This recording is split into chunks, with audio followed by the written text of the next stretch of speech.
तो आज है पार्ट 3 हमारे चैप्टर 2 का और ये लास्ट पार्ट होने वाला है। एंड आई होप कि आपने पिछले 2 पार्ट देख लिए होंगे और उनको रिवाइज भी कर लिया होगा। रिवाइज करने की तो वैसे ज़रूरत नहीं पड़ी होगी क्योंकि हमने काफ़ी ज़्यादा डिटेल में पढ़ा था, लेकिन हाँ, आप 1-2 बार उस वीडियो को ज़रूर देख सकते हैं ताकि आपकी जो आपने जो पढ़ा है वो सॉलिड हो जाए, लाइक आप कभी ना भूलो। ठीक है, सो स्टार्ट करते हैं आज की वीडियो को। आज हमने क्या पढ़ना है, committees of the constituent assembly. एक बार ही मैं दिखा देती हूँ कि हमने लास्ट क्या पढ़ा था। हमने पढ़ा था कॉन्स्टिट्यूएंट असेंबली, पूरा नहीं दिखाऊंगी ऑब्वियसली। ठीक है, तो ये हमने पढ़ा था कि टोटल एक्सपेंडिचर 64 लाख रुपीज़ आया था एंड 11 सेशन किए गए थे। टोटल टाइम कितना कंज्यूम हुआ था, 2 ईयर्स 11 मंथ्स एंड 18 डेज हमें लगे थे कॉन्स्टिट्यूशन को बनाने में। Final session of constituent assembly 24 जनवरी 1950 को हुआ था। फर्स्ट जनरल इलेक्शन कब किया गया था भारत में, 1951 से 52 तक किया गया था। ठीक है, तो ये हमने लास्ट पार्ट में पढ़ा था। और आज के पार्ट में हम करने वाले हैं कमिटीज़ के बारे में। तो कमिटीज़ ऑफ कॉन्स्टिट्यूएंट असेंबली की बात करें तो इसमें 8 मेजर कमिटीज़ आती हैं।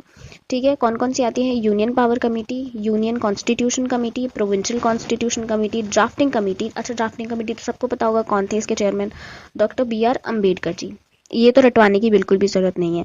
ठीक है, advisory committee on fundamental rights, minorities, tribals and excluded areas, Sardar Patel. Rules of procedure committee, state committee and steering committee. ठीक है, तो ये कुछ 8 कमिटीज़ हैं जो कि मेजर कमिटीज़ मानी जाती हैं।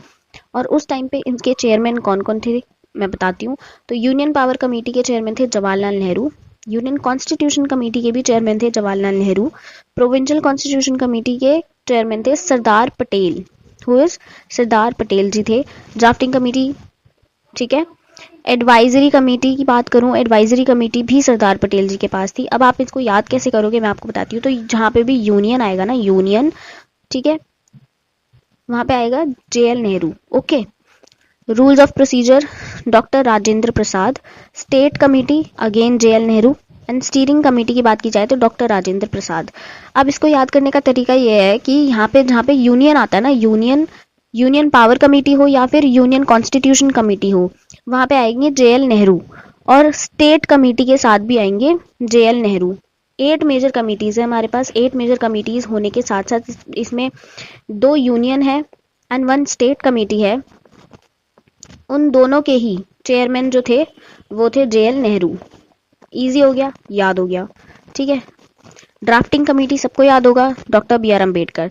4 चीजें हमारी कंप्लीट हो चुकी है। अब आते हैं प्रोविंशियल पे। तो प्रोविंशियल को आपको याद रखना है कि सरदार पटेल एंड एडवाइजरी सरदार पटेल। ठीक है, तो provincial and advisory they both R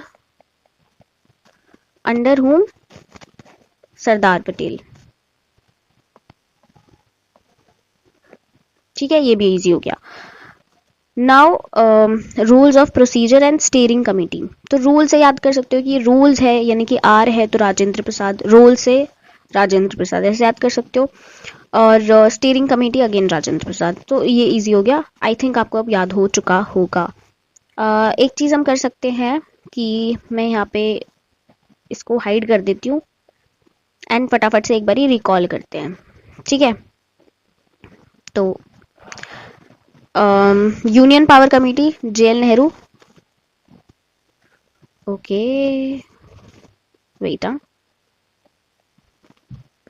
C, इसको मैंने यहाँ पे हाइड कर दिया। अब हम इसको रिमूव करके भी देख सकते हैं। ठीक है, तो आप मुझे बताएंगे, फटाफट से रिकॉल करते हैं। Union power committee JL Nehru, union constitution committee JL Nehru, देख लेते हैं, करेक्ट है। प्रोविंशियल कॉन्स्टिट्यूशन सरदार पटेल। ठीक है, drafting committee doctor BR Ambedkar, Sardar Patel. Advisory committee provincial and advisory किसके पास थी, सरदार पटेल के पास थी। ठीक है, तो ये ठीक है, हाँ करेक्ट है। नाउ रूल्स ऑफ प्रोसीजर किसके पास था, रूल से हमें याद रखना है क्या, राजेंद्र प्रसाद। स्टेट कमेटी किसके पास थी, स्टेट और यूनियन दोनों ही JL नेहरू के पास थे। And steering committee again doctor Rajendra Prasad. याद हो गया, इजी हो गया बिल्कुल। ठीक है, तो ओके, आगे चलते हैं। अब जो हमारी एडवाइजरी कमेटी थी, यहाँ पे हमें सब कमिटीज भी देखने को मिलती है क्योंकि ये जो एडवाइजरी कमिटीज थी ये काफी सारी छोटी छोटी सब कमिटीज के अंडर आती है, मतलब को अपने अंदर रखती है। जैसे कि fundamental rights, minorities, tribal, excluded area, etcetera etcetera. तो देख लेते हैं कौन कौन सी सब कमिटीज थी। तो इसमें सब कमिटीज आती हैं, सबसे पहले आती है फंडामेंटल राइट्स जो कि थे JB कृपलानी के पास। फिर आती है माइनॉरिटीज कमेटी जो कि थी एच.सी. मुखर्जी के पास। फिर थी north east frontier tribal areas in Assam excluded area sub committee Gopinath Bardoloi. Excluded and partially A V Thakkar in Assam north west frontier tribal areas doctor Rajendra Prasad. अब इसमें कंफ्यूजन हो सकती है कि नॉर्थ ईस्ट और नॉर्थ वेस्ट में, ठीक है। पहली चीज तो नॉर्थ वेस्ट आपको याद रखना है राजेंद्र प्रसाद, नॉर्थ ईस्ट आपको ऑटोमेटिकली याद हो जाएगा गोपीनाथ बरदोली, ठीक है। ऐसे करके याद रख लेना कि भाई ईस्ट साइड पे गोपी जी रहते हैं, मतलब ऐसे करके कुछ बना लो, कोई हाइपोथेटिकल स्टोरी बना लो, ठीक है। ऐसे करके कर लो। फंडामेंटल राइट्स की जरूरत कृपलानी जी को पड़ती है। माइनॉरिटीज का साथ कौन देते हैं, एच.सी. मुखर्जी देते हैं, ठीक है। ऐसे करके बना लो कुछ तो याद हो जाएगा। Assam excluded and partially in Assam A V Thakkar, Assam से A V Thakkar, A Assam, A for Assam and A से एवी, ऐसे करके। आ जाते हैं माइनर कमिटीज पे। देखो निमोनिक्स का क्या होता है ना, जब आप खुद से बनाते हो ना तो वो ज्यादा अच्छे से याद होता है। क्यों होता है, क्योंकि फिर वो चीज आपके दिमाग में बैठ जाती है, आपका ब्रेन उसको ना अडेप्ट कर लेता है कि अच्छा ये चीज ऐसे थी, ऐसे करके, ठीक है। तो खुद बनाओगे तो फिर ज्यादा अच्छा होगा। वैसे मैं बता दूंगी, वैसे मैंने बता भी दिया है, अब खुद भी बना लो, थोड़ा सा ज्यादा टाइम नहीं लगेगा, एक दो बार रिवाइज करोगे हो जाएगा, कोई इतना टेंशन लेने की जरूरत नहीं है, ठीक है। माइनर कमिटीज की बात करते हैं तो फाइनेंस एंड स्टाफ कमेटी, ये किसके पास थी, डॉक्टर राजेंद्र प्रसाद जी के पास थी। क्रेडेंशियल कमेटी अलादी कृष्ण स्वामी अय्यर, अयार जो भी बोलते हैं। House committee B Pattabhi Sitaramayya. Order of business committee doctor के एम मुंशी। अब बिजनेस की बात आ गई तो मुंशी जी, ठीक है भाई। बिजनेस का, व्यापार का कार्यभार किसके पास होता है, मुंशी जी के पास होता है, ठीक है। बही खाता etcetera etcetera. Ad hoc committee on the national flag doctor Rajendra Prasad, ठीक है। Committee of the functions of the constituent assembly G V Mavalankar. Ad hoc committee on supreme court S Varadachari, not an assembly member, ये आपको याद रखना है कि ये कोई असेंबली मेंबर नहीं थे। Committee on chief commissioner provinces B Pattabhi Sitaramayya. अभी यहाँ पे भी आए थे हाउस कमेटी के साथ, एंड ठीक है। तो यहाँ पे ये समझ में आ गया कि चीफ कमिश्नर्स प्रोविंसेस की बात की जाए तो बी पट्टाभी सीतारामैया, ठीक है। और यहाँ पे भी हाउस कमेटी भी B Patta Pattabhi Sitaramayya and chief commissioner provinces भी इनके अंडर आते हैं। Expert committee on the financial provisions of the union constitution Nalini Ranjan Sarkar, not an assembly member. Linguistic provision provinces commission S K Dhar, ये भी असेंबली मेंबर नहीं थे। Special committee to examine the draft constitution J L. Nehru. Press gallery committee Usha Nath Sen. अच्छा इसको थोड़ा सा मुझे ऐसा लगता है कि ये थोड़ी इंपॉर्टेंट है, तो ये आप याद कर लेना, मतलब रट लेना, ऐसे मुंह जुबानी याद हो जाना चाहिए कि प्रेस गैलरी कमेटी की कौन थे चेयरमैन, उषा नाथ सेन, ऐसे करके। Ad hoc committee on citizenship S Varadachari, और ये असेंबली मेंबर नहीं थे। तो एस वरदाचारी की अगर मैं बात करूँ तो इनके पास दो कमेटीज आती हैं जो कि है सिटीजनशिप के ऊपर, ad hoc committee on citizenship and ad hoc committee on supreme court. S Varadachari supreme court and citizenship, S Varadachari, ठीक है। तो ये याद हो गया, ऐसे करके याद कर सकते हो। बिजनेस वाला भी याद हो गया मुंशी जी, ठीक है। अब ये भी कर सकते हो कि एडहॉक कमेटी और नेशनल फ्लैग के ऊपर जो एडहॉक कमेटी बनाई गई थी उसके चेयरमैन कौन थे, डॉक्टर राजेंद्र प्रसाद। अब committee of the functions of the constituent assembly के जो फंक्शंस थे उसके कमेटी के चेयरमैन कौन थे, जीवी मावलंकर जी थे, ठीक है।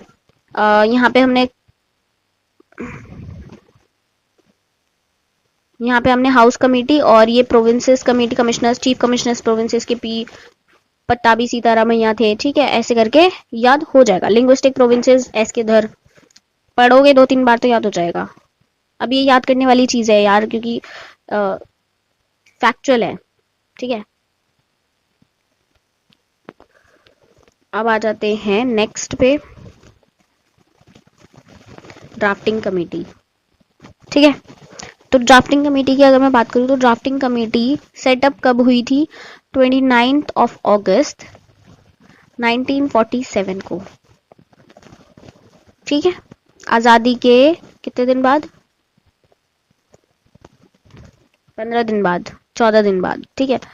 Members of drafting committee doctor B R Ambedkar, कितने ड्राफ्टिंग कमेटी है, कितने मेंबर्स थे, डॉक्टर बी आर अम्बेडकर, एन गोपाल स्वामी, अलादी कृष्ण स्वामी, डॉक्टर के एम मुंशी, सैयद मोहम्मद सदुल्ला, माधव राव टी टी कृष्णमाचारी।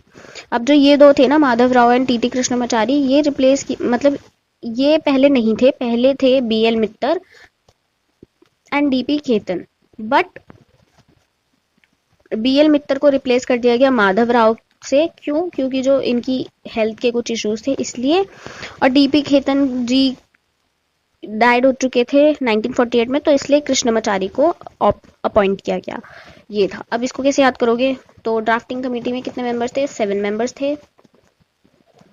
ठीक है। डॉक्टर BR अम्बेडकर तो फर्स्ट पे, ये याद करने की जरूरत भी नहीं, याद होना चाहिए। ठीक है। तो ऐसे याद कर सकते हो कि गोपाल कृष्ण नाम के मुंशी हैं। मुंशी जी का नाम क्या है? गोपाल कृष्ण। ठीक है।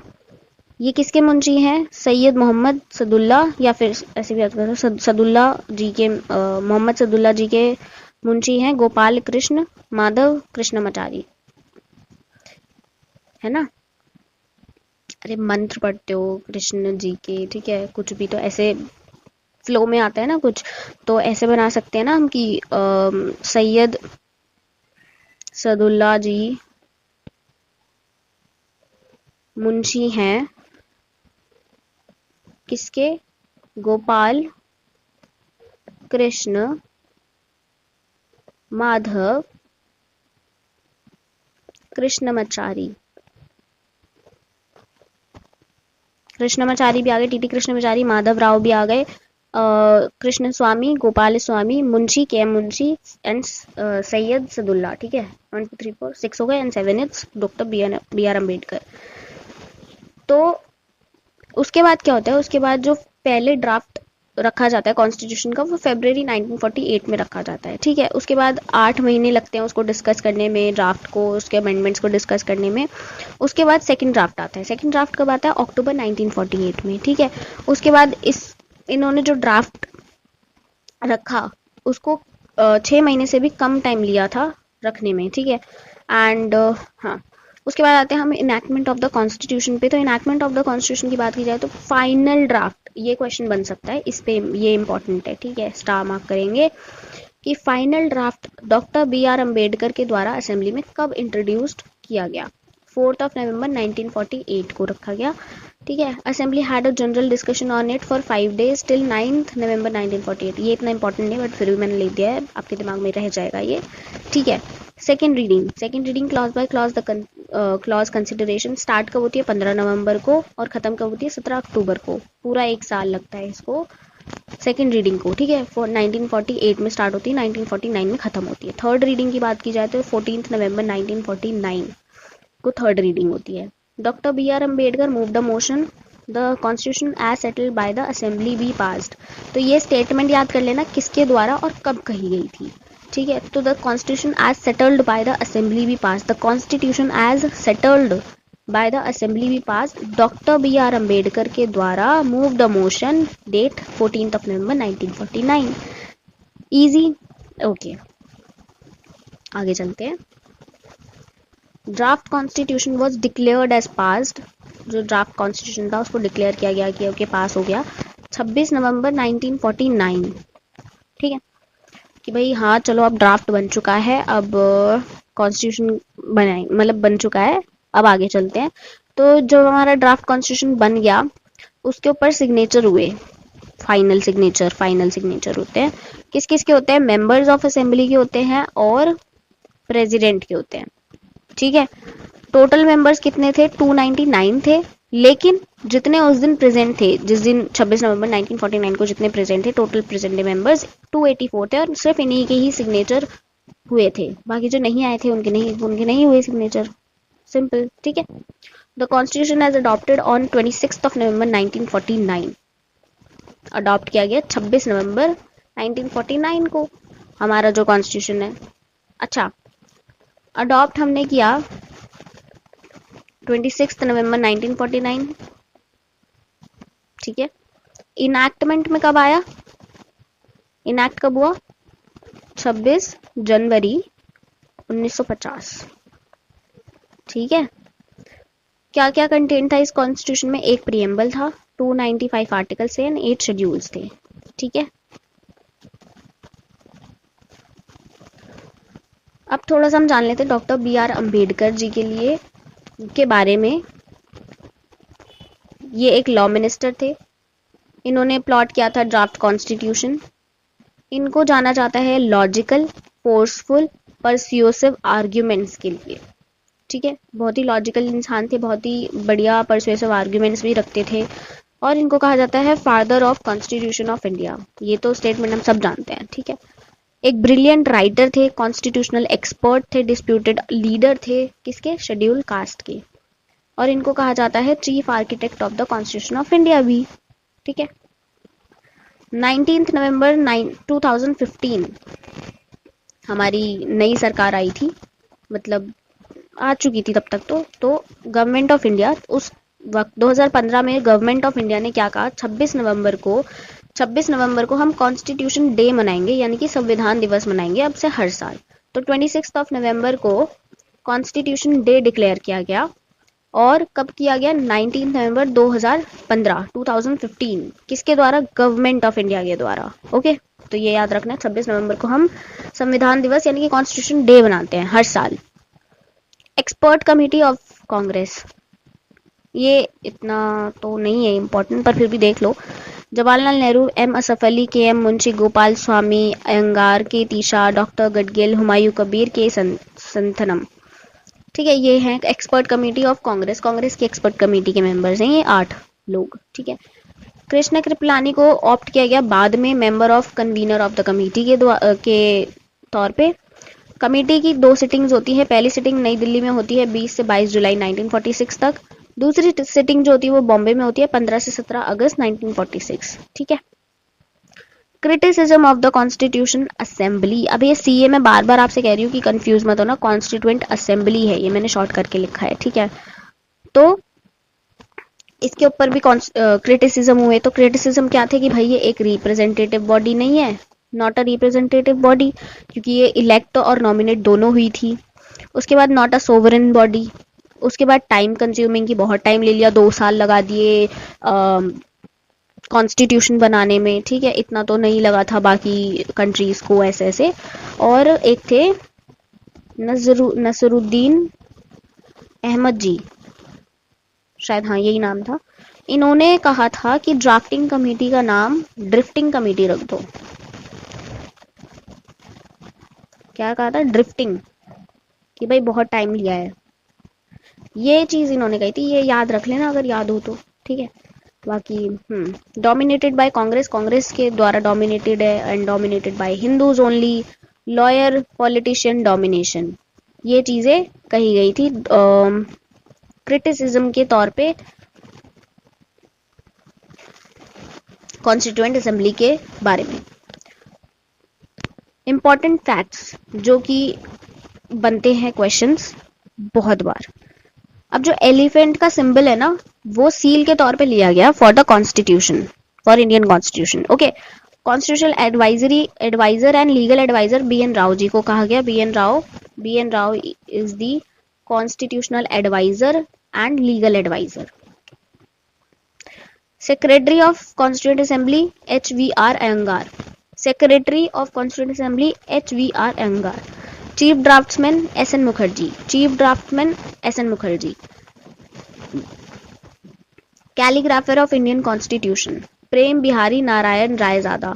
जो ओरिजिनल कॉन्स्टिट्यूशन था वो हैंड रिटन था बाय हिम।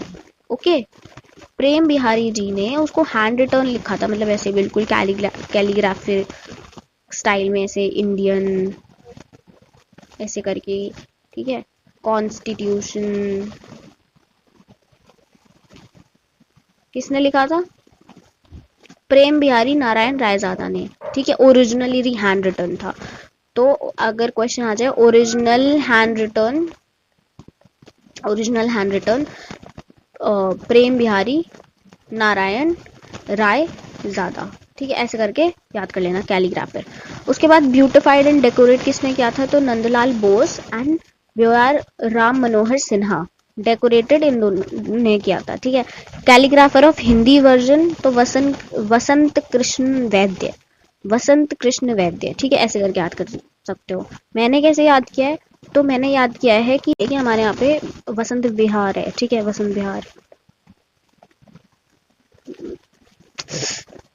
विहार है। ठीक है, तो जो वसंत जी हैं वो हिंदी हैं, जो विहार जी हैं यानी कि प्रेम बिहारी जी, वो इंग्लिश हैं।